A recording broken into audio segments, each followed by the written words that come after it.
খোয়াই থানার ওসি প্রজিত মালাকারের নেতৃত্বে রামচন্দ্রঘাটে মদবিরোধী অভিযান চালিয়ে দুটি বাড়ি থেকে প্রায় ৫০০ লিটার বেআইনি দেশি মদ উদ্ধার করে পুলিশ।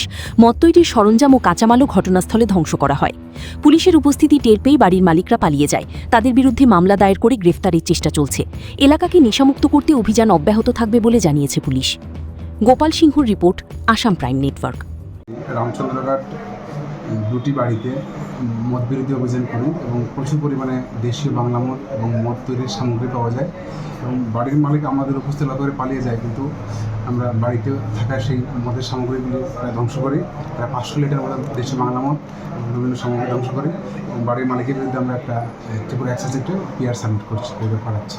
স্যার, যে গুলি ধ্বংস করেছেন কীরকম টাকার মূল্যের? এটা তো মদের র মেটেরিয়ালস ২৫-৩০ টাকা তো হবেই।